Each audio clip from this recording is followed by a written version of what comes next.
Good afternoon, Super Bowl Sunday. Let's take a look at the weekend quizzes for February 2nd, 2019. We'll start with the SPY market frames, because you should start with the controller first. And the beauty of this approach is that the monthly and the weeklies don't change that much. So once you get this done, you've already started to build your work for the next week too. So we're looking at monthly trading range and triggers and important price levels. So this is the outcome of doing the multi-time frame lens and the multi-lens analysis. The MACD histogram, the four seasons, the RLFF, RLCOs, support and resistance, pinch and stretch, and ends up with the price levels that we've indicated. So I just want to go through these in sequence. So number one is a high of the month, breaking out of the high of the month, since that's a one-day month so far in February. That's really just price high, but you can see that we're already near the previous month's high. So if it continues, there's no resistance, and all these guys love it. So takes out the monthly high. Second one, I just decided to take out the second monthly high. And also it lines up with the dragon hump and the dragon hump here, and also the RL90. So that's a multi-purpose one, and I would just tell you that one, if that goes, it's huge. Three is, I was just picking the RL30 and also the hump of the RL10. So that's like an emerging dragon. I wouldn't be offended if you put another one here for this RL10, but it's really, this one is the controlling one to me. Number four is just an all-time real body high. So I treat these wicks as false moves, but it's really, to me, the real body. So that's the four on the upside. Each one of those, and we'll see this in all future ones, every green line is an additional confirmation. Depending on your position size and some other tactics and context, it might be a place where you'd look to add a position. Let your risk management be your guide. On a monthly basis, I could argue that taking out Friday's low, but we're going to see that anyway on the weekly and the dailies. It coincides with the bottom of the dragon and the RL10. So I would not be offended to see you put a red line here and say that's a trigger for downside. We're going to see that gets picked up pretty easily in the weekly. On number five, I'm looking at last month's swing, the swing low from last month. Number six, the 2 months ago swing low. So those are the 6 price levels that on a monthly basis I think would get people's attention. I think because that's really just a one day in the month, that wouldn't have the force from for the monthly guys. Okay, stand by for weekly. All right, so here we are on the weekly. Just to note that all of the bright red and green from last chart, the monthly, I've turned them dark red and green so you can see the difference between the monthly lines and the weekly lines. And so the bright green and red are the additions for the weekly frame. So this refines it a little bit here. The weekly high is number one. Number two is I'm treating the fair value, or RL270, as the next target. That's pretty close to the Bollinger Band mean, but I like the RL270. A breakthrough above the real value strikes me as useful. Number three is a break of the RL270. Correction, the RL90, pardon me. So that's almost like on 2 time frames higher, that's the 10 and the 30, but that's the 90 and the 270. So a breakthrough there, and you can see that's really strongly related to the previous monthly high anyhow. Number four, I've gone back to the hump of this dragon right here, and number five, the hump of the RL10. And again, get above 293.5, and this thing is off to the races. So for the new additions on the red lines, I'm taking a break of the RL10 here. The belly of the dragon, this would be a collapsing dragon, then RL7. That's a very strong one, a steady, strong signal.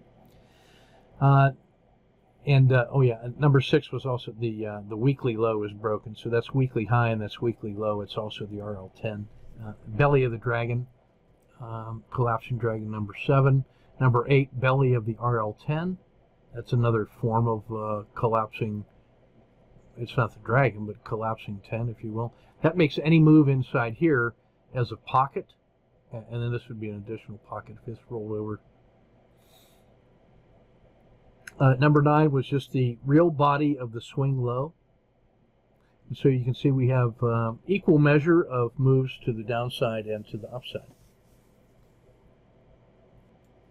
Okay, now to the SPY daily frame. Again, I've turned the weekly and monthlies to dark red and the dailies to bright red and bright green. All right, so working with the bright greens first. And there's more on the red side because that's how far we've come up this trail of tears here. So number 1 goes all the way back to the hump of this dragon at 273, and then 277 is the hump of the RL10. And so if we see this kind of move, man, there's 4 or 5 opportunities, and then we'd have a very nice position on by the time this thing really broke out and went long. On the daily, on the downside, I'm going 1-day low, 2-day low. This is a break of the dragon, so this would be a collapsing dragon right here. So 3, 4, and 5 are kind of key price levels. Number 6, taking back to the Bollinger Band mean. So the reversion to the mean is the least surprising move of all. We've already seen the P1 outside the river, so if this were to roll over and collapse, then 6 becomes the target. And from that point on, we have a nice position built. And then I really think this one at 243 is enormous, enormously powerful.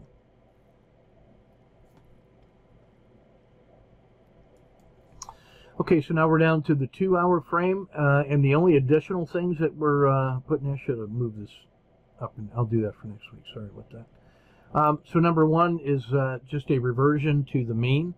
We're already right at the break of the dragon right here. I don't mind that price action because it was going into a weekend. I want you to notice that the dragon has left the river, so this really was an extended move. And that's why, to me, 1 is really significant support. If this holds support, then what was once resistance has now become support. So most of this is noise, but there are some tactical trades that we could play to get a couple positions on board by the time it even tests it. Then if it collapses, that will be a fast collapse down here to the bottom of the river, and then a couple more tripwires, and if it gets outside 3, then it's off to the races. So the 2-hour is very interesting, with a couple warnings about that. So on the long positions that I've built up in UDOW, which is the triple leverage, the Dow, then which corresponds to this pretty strongly, I've got a couple intermediate exits to protect me against a sharp reversal here. All right, shifting to the 30-minute. Okay, so some more things going on here. Number 1, I want you to notice the pinch of the Z3 lines. The other Z3 is well off the chart, but this, trust me to say, when I say this has pinched, and so that makes this a nice breakout move to the upside here when it takes out this high. Number 2 is the Z3 lines that expanded all the way through, starting to converge all the way down to 3, in which we get a Z3 super pinch once more. Number 4 is a PSAR flip, so there's some possibilities to the upside here. Number 5 is a RL10 breakout to the upside, and followed shortly thereafter by a break of the 90 and a break of the RL10. So 5 and 6 would be instant adds for me on the way to the upside ladder. These are ones that I'd be executing on 1, 3, and 10 minutes most likely. Number 7 is a breakdown at the Z3 line. Number 8 comes back to, I'm treating this as that first breakout urge right here. So we had a sideways and had a break and a pullback and then an explosive move, which is carried all the way through here. The negation of that is this price level here underneath the upsurging VWAP. And so that to me looks like a price target. Number 9 would be, after this gap up and go, this would be the real body support level in here. And then number 10 is the 200 period moving average. Doesn't have as much power as the daily, but it's worth noting. Number 11 was the beginning of the summer. It went from spring into summer, corresponds with this entire move. This first leg of summer lasts all the way to here at number 12. Very nice move. In the fall, a couple checkpoints where it enters, where it crosses, where it exits the Red River, comes all the way down and has been riding the rails here on the 0 line, has not failed further, and that's information. And so from 13, we're still in the fall, and if we find any kind of support, these tripwires hit, and then this thing will resume back into the summer, and that's a very strong move. And then the move of this magnitude is the move that we could expect here, and we've seen before how this can get to 280 from previous charts. So I like a lot about this chart here. All right, so that concluded the S&P. Let's get into some swing trades that we found to be interesting. Number 1 through 6, we're just going to look at the life cycle and the price action of GE, which had been horrible, crushed from 14 to 7. That's a 50% loss, so that'll get your attention. Number 1 is the end of winter and entering the spring, where it enters the Red River. So you can see it slowing down. It's just failed to fail further. That candle right there was kind of the first piece of any buying effort that marked off this as a support level of interest. Still took some time to process, but that was the first sign of buying effort. Didn't get to the Bollinger Band mean, failed back a couple more legs down, but there we are. That's what improving health looks like. It's failure to fail further. Winter into spring. Left the Red River, crossed into the summer. That's what makes this so special right here, because you didn't have to suffer through all this. So yeah, yellow is also an owl position, so that's number 7. Number 8 is a PSAR flip. So if that didn't get you in, this should, and then you're hooked right into a really nice trade, and then the swing trade pays for you and keeps you in here. So that's 7 and 8 is the RLXD, an owl, and a PSAR flip. Number 9 is the yellow zone for the daily chart, 5 cents above, 5 cents below-ish. That's the mechanical triggers for day trading. Number 10, the series of downside price targets. It's been so horrible that it wouldn't surprise us that if this were to fail, and then the targets would be the PSAR as a support level, the fair value at RL270, and the Bollinger Band mean, the least surprising move of all. And then out here past Z1, almost Z2, that would be the RL90, and that corresponds with that collapsing dragon. If it collapses below 7, GE is dead. 11 is the upside. That's the 200 period moving average, the hump of the dragon, and the hump of the 10. Those are all resistance levels, which if broken would cause you to really want to have a triple position on. So that's 11. Number 12. Just notice the fair value of the RL270, which has responded to this harsh sell-off, and so we're actually above fair value right now. It doesn't feel like that way to everybody that got smashed through here, but that's evidence of a reversal of fortune. So 13 was that Z3 pinch, a breakout, a stop and reverse in the usual way. You get an owl position here around 15, or not later than here, but a PSAR, the two eyes of the PSAR there. 16 is that expanded Z3 caused by the sell-off starting to converge, and that's another reason, that's another piece of evidence of that describes the behavior, and that is that the price has failed to fail further, that some of this action here actually causes a reversal of fortune. 17 was another Z3 pinch, 18, what we're looking at here is the RLFF extension. So we come back to this 18, we say the maximum excursion from fair value to the upside was the size of the yellow box, and so we project from here to higher, and that gets you back to the 200, and that's why this is an interesting price level. So that's what's going on with GE. I just want you to really master the psychology and the narrative of this horrible, not so horrible, early spring and into the summer, and then retracement. So we could be getting entries in here around 8, and now we're holding 10, and that's a 25% gain based on the gift. Now shifting to UDOW on the daily. Number 1 is this long RL 270. That's the long-term fair value. We've fought our way all the way back there.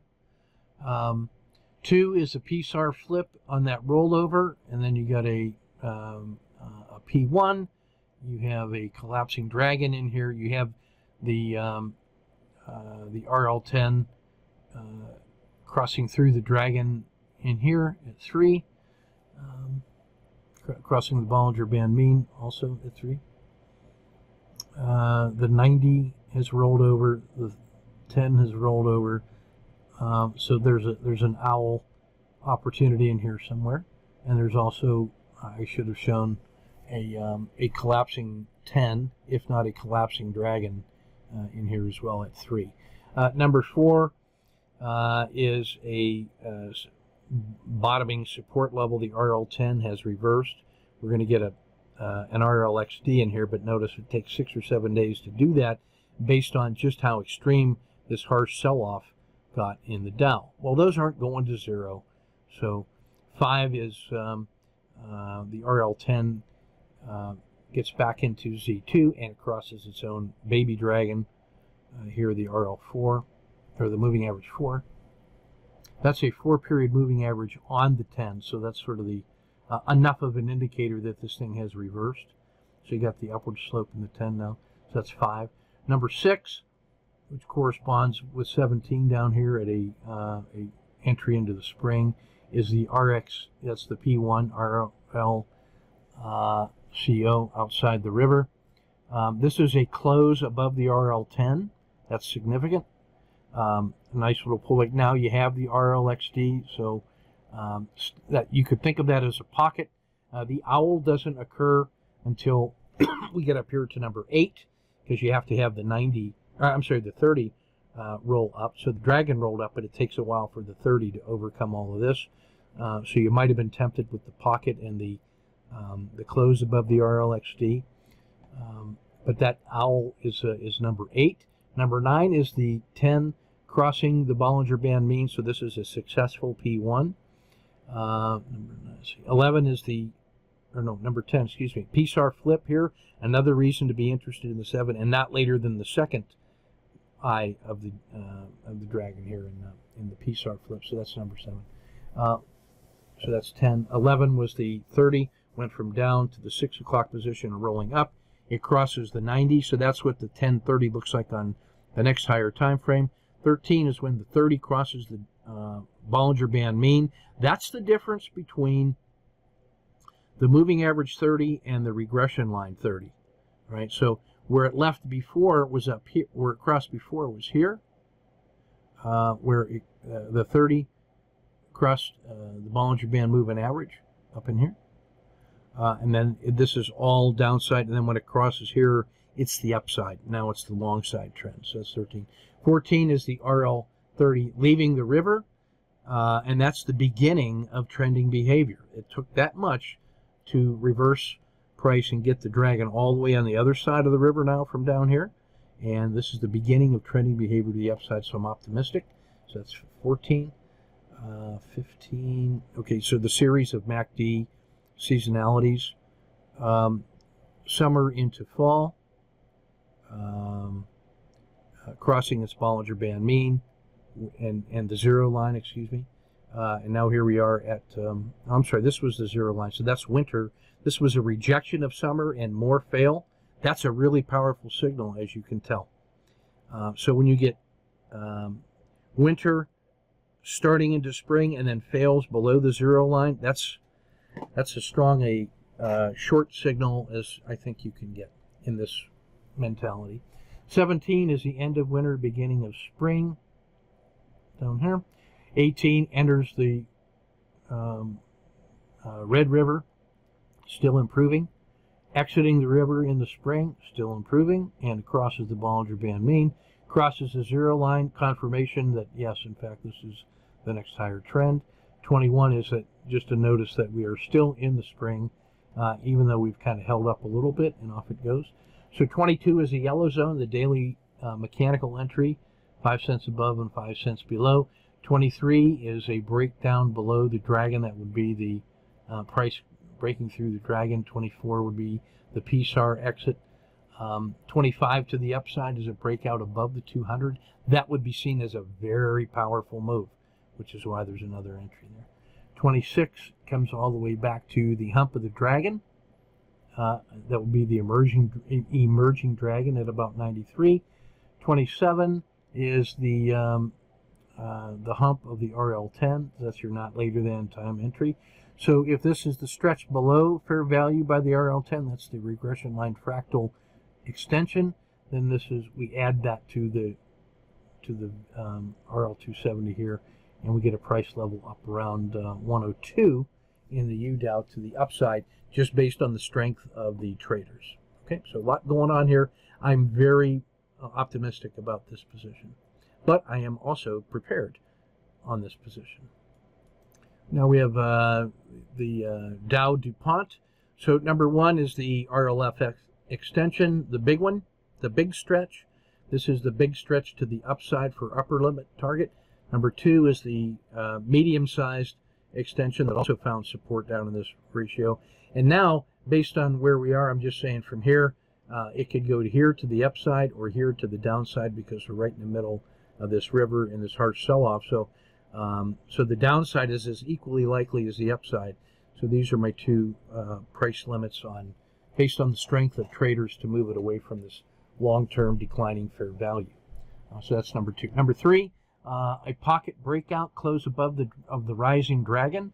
I like that. Followed shortly there. That's the RL10 has left the river. The 30 left the river here. This is the beginning of upward trending behavior, and then got smashed. So the PSAR stop or the bottom of the dragon would have helped here, except that it sold off. It came back up, so you still could have gotten out of this thing somewhere down around in here. So that's number three. Number four is 4 through 11 of the life cycles of MACD histogram. You should be comfortable with these now. Summer becomes fall through the Red River, crosses into winter when it crosses the zero line. This horrible winter. That's why you got to pay attention to this one. Number 6, winter becomes spring, and it also enters its Red River, crosses into the summer here at 7 after this little bump up and a move. 8 is summer into fall, crossing back into winter, and you get all of this. Winter into spring, nice. Summer, nice. And rolling over now into the fall. If this were to find some, I should have put a yellow zone in here. That's what this marker is. A breakout to the upside. Let's just take a quick look at these while we're here. Mechanical entry breaks above the RL270 fair value, breaks the hump of the dragon, hump of the 10, takes out the PSAR stops to the upside, and then with 2 price targets. So there's a long ladder of key price levels on Dow DuPont. If we keep seeing strength in XLB, that's what's going to happen there. Mechanical entry to get short, nothing wrong with that. A breakdown below the belly of the dragon and then the belly of the 10. That's how you build a position, and then this would be the coup de grace right there. So that's number 11. And those were the bonuses. +1 to you if you got that done. All right, things to look at in the ETF 30 tactical summary. The large number of dojis, and Friday was a compression day. It's been such a brilliant long run that it's not unusual to see all those things that were under the 200-day moving average are now triggering potential pockets on the short side, a resumption of that first one. That's why we're in a critical state for swing trading. Because we're all near their 10 and 30-day highs, nothing is firing on the auto framer. Worth noticing. Just want you to notice in XOP, has been horrible on 10 days, and then long-term suffering in the energy sector. Number 5, energy sector itself had breakouts in the NDX, so on the 10-day and the 1 month there was a sudden resurgence, and it's better than XOP has been. So XLE was in play on Friday and was held over the weekend. So was oil, which also was at near the top of its 1 month and 10-day trading ranges. And you see it's had quite a nice rebound over the last 1 month. Number 7, EWZ, the strongest ETF in the stack. No signals, no nothing. All it's doing is kicking butt. And you see all these greens it's been outperforming the peer group on 10-day, 3, 6, and 12-month time frame. So EWZ remains a target of interest just for that reason alone. So a quick look at the sector. I don't think we did this one. This is the last one, VZ, Verizon. So on the daily, so number 1, we're having that breakdown out of the collapsing, it's not quite a collapsing dragon, but what you do have is the dragon rolling over. You had a series of lower highs. Now the 10 is below the 30 and the dragon fails. Took out yesterday's low while it was in the fall, and a long move to fair value, and it gets back to the Bollinger Band mean, finds and holds, and then collapses some more. I want you to notice where the 10 crosses the 270. That is the kind of the end of this all this upward outperformance. So this would have been the RLFF stretch and back to the 0 line, and now this is the RLFF stretch to the downside. I don't have it marked, but that's, you can imagine that should have been there. And the size of this move to the downside is the same size as the move to the upside, and this one is already to the downside, exceeds those two, so this was more downward pressure. Verizon is the only one that's in the winter in the whole Dow. That's why it got to our attention from the Dow 30 tactical. So number 2 is 10 in the 270 momentary agreement. Number 3 was the P1, so an RLCO outside the river. This was a close above the river, price closed above the dragon. This was the RLXD, and then an owl entry because you had the unambiguous move. P1, RLXD, dragon rolls up, 30 rolls up, breakout above this high. That's the owl entry, and you were able to enjoy this. Number 5 was a PSAR flip, so somewhere in a 1, 2, 3 exit and a break of the dragon, and back to fair value, PSAR flip. This was the RL10 comes back to the 270 here, so we have, that's the size of that little excuse me, upward surge. 7 is the yellow zone frame on Friday's price data, 5 cents above, 5 cents below. Number 8 was a collapsing dragon. So technically you could be short this one from Friday and in a justified way with a tight stop. But if not, any breakdown below that is another entry, another entry, and another entry as we start breaking the RL10, and then the swing low, and as well as the 200-day moving average. So plenty of ways to build that short position and hoping for a move something like that if you want to be short. So that was number 7, 8, 9, 10. 11 through 15 is the life cycle again. Fall into the winter. Beginning of spring. Nice. Spring all the way through till summer. Indian summer, or a brief summer. Weak summer into the fall. Now taking advantage of the break into winter. Bam. 16 was the upsides. That's fair value in the RL270. 17 is the hump of the dragon and emerging dragon entry. 18 is the I would call that the PSAR flip, and also Z2. And that looks like the so those are the trade frames. Hopefully you get a view on how to integrate these multiple time frames, the use of the market multiple time frames, multiple lenses first, and that gives you a sense of the broader market and sector conditions as you drill down into targets that are strongly correlated with that market. So this is Ken at Tortoise Capital. Keep your risk measured and powder dry, and let's see the Rams earn their karma back for lucking into this Super Bowl by beating the evil empire. Here we go.